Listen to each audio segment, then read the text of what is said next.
Alam mo, sigurado ako na si Verdugo talaga yung kamiting ni Delilah. Okay, Joey, ngayon, alam na natin kung kailan. Ang kailangan natin malaman ngayon ay kung saan. What if i-ambush natin si Delilah bukas to have breakfast with us? Pwede. Pwede, di ba? Or sundan na lang natin siya. Kaso lang si Verdugo yun eh. Delikado. Sigurado ako may armas yung mga kasama niya. Baka nga.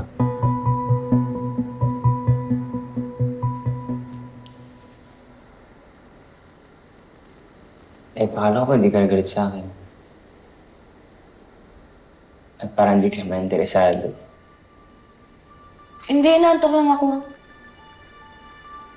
Sorry, pagod na talaga ako eh.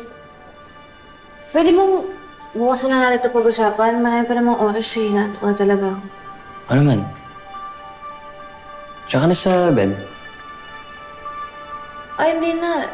Ikaw naman nagbayad dito, di ba? Tsaka, dahil mo nang ginagawa para sa mission natin eh. Kaya, okay naman ako sa sopa eh. Mas gusto ko nga dyan. Hindi ako... Hindi, sakto nga lang size nito sa akin. Oh.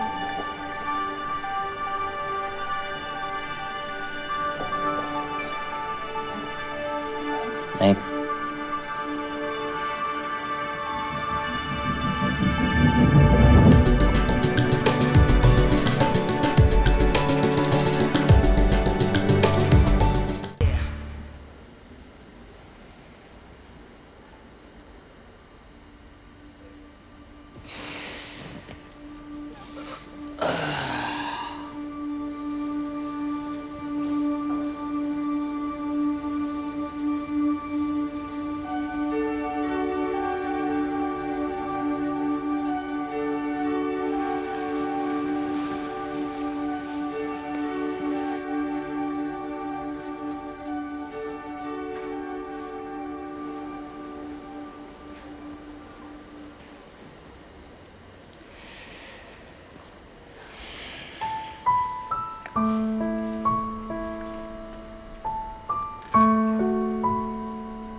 Ganda, di ba? Ito! Of course. Ay, wait. Yes. Okay, okay.